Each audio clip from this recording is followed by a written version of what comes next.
నిర్ణయం తీసుకుంటున్నాడు తప్ప చంద్రబాబు నాయుడు గారు ఎక్కడో అక్కడికి ఇక్కడికి తిరిగి మా పార్టీలో టికెట్లు ఎవరు ఇవ్వాలనేది కూడా ఆయననే పాపం తెగ ఫీల్ అయిపోతుంటే ఏం చెప్పాలని కూడా అర్థం కావడం లేదు. చంద్రబాబు నాయుడు గారు కూడా ఆలోచించుకోవాల్సిన విషయం ఏమరా అంటే, మీ శక్తి సామర్థ్యాలపైన మీరు నమ్ముకొని ఎలక్షన్ చేసింటే మేము కూడా మీ గురించి గొప్పగా చెప్పడమో మిమ్మల్ని విమర్శించడమో ఏదో ఒకటి చేస్తాం. మీరు ఆధారపడిందంతా కూడా ఒకటి పవన్ కళ్యాణ్ పైన, రెండోది బీజేపీలోని పెద్దలపైన వాళ్ళ అపాయింట్మెంట్ల కోసం ఎదురు చూసుకుంటా. దరిద్రం ఏమరా అంటే, ఓ పక్క బీజేపీ వాళ్ళతో పొత్తు కోసం ప్రయత్నం చేస్తానే ఆ పక్క రాష్ట్రమైన తెలంగాణలో రేవంత్ రెడ్డి గారికి మీ దూతల ద్వారా చెప్పి పంపిస్తున్నారు. జగన్మోహన్ రెడ్డి గురించి అట్లా మాట్లాడు, ప్రభుత్వం గురించి ఇట్లా మాట్లాడు, షర్మిల గారి గురించి ఇట్లా మాట్లాడు అని చెప్పి మీరే చెప్పి పంపిస్తున్నారు. కానీ చంద్రబాబు నాయుడు గారి గురించి మనం కూడా ఒకటి పొగడాల్సిన విషయం ఏమరా అంటే, దేశంలో బీజేపీని కాంగ్రెస్ని ఇద్దరిని చెరొక సంఖలో పెట్టుకొని నడుపుదాం అనుకుంటాను చూడు, ఇది నీ గొప్పతనం.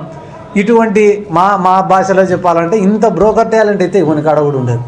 దేశంలో ప్రధాన శత్రువులైనటువంటి బీజేపీ, కాంగ్రెస్, అటువంటి వాళ్ళిద్దరితో కూడా సేమ్ టైంలో ట్రావెల్ చేయాలని అనుకుంటానంటే నిజంగానే నీ మేనేజింగ్ స్కిల్స్ అనేటివి ఈ దేశంలో ఇంకొకరికి రావని చెప్పి కూడా ఈ సందర్భంగా నేను తెలియజేసుకుంటూ, రాష్ట్ర ప్రజలకు కూడా నా యొక్క విజ్ఞప్తి ఏమరా అంటే, ఒక ఫేక్ ప్రచారం జరుగుతుంది. ఆఫ్టర్ తెలంగాణ ఎలక్షన్స్ ఒక ఫేక్ ప్రచారం, రాష్ట్రంలో వైఎస్ఆర్ కాంగ్రెస్ పార్టీ రాదు, జగన్ ముఖ్యమంత్రి కాడు, అయిపోయింది అని. దాదాపుగా ఒక్కొక్క గ్రామానికి మీరు ఏ సచివాలయానికి పోయినా కూడా 20 నుంచి 30 కోట్లు, చిన్న విలేజ్ అయితే 20 కోట్ల నుంచి 30 కోట్ల వరకు వెల్ఫేరు, పెద్ద విలేజెస్ అయితే 50 కోట్ల నుంచి 70 కోట్లు వెల్ఫేరు. ఇవి కాకుండా హౌసింగు, సచివాలయాలు, ఆర్బీకేలు, హెల్త్ సెంటర్లు, నాడు నేడు కింద స్కూల్స్ని డెవలప్ చేయడము. ప్రపంచ చరిత్రలో ఒక ప్రభుత్వ పాఠశాలకు అడ్మిషన్స్ ఫుల్ అని బోర్డు పెట్టే పరిస్థితి వచ్చిందంటే ఇది పక్క రాష్ట్రమైన తెలంగాణలో జరగాలే. అదే ఆ ప్రభుత్వానికి ఈ ప్రభుత్వానికి, అంటే అక్కడ ఉండే గత ప్రభుత్వానికి మన ప్రభుత్వానికి మధ్య ఉన్న తేడాలు కానీ జరిగిన గొప్పలు కానీ చెప్పాలంటే కానీ కొన్ని రోజులు సరిపోవు. దళితులు ఉన్నారు ఎంతోమంది రాష్ట్రంలో.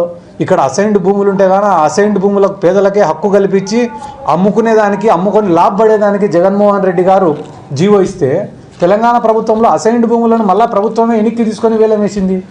హైదరాబాద్లో వరదలు వస్తే గాన వరద బాధితులకు డబ్బులు ఇవ్వాలని చెప్పి ఆనాటి ప్రభుత్వమైన కేటీఆర్ గారు 10,000 రూపాయలు ఇస్తే సగం అధికారులు నాయకులే తిన్నారు.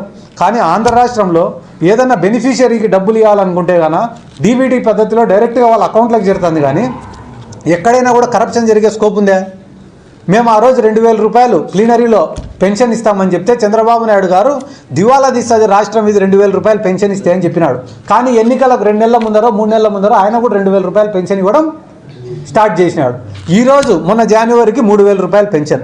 ఆ పెన్షన్ కోసం పడిగాపులు కాసిన రోజుల నుంచి, ఎండలో నిలబడుకునే రోజుల కాడి నుంచి, జన్మభూమి కమిటీలను అడుక్కునే రోజుల కాడి నుంచి ఈరోజు వాలంటీర్ పొద్దున్నే పోయి తలుపు తట్టి పెన్షన్ ఇచ్చే పరిస్థితి.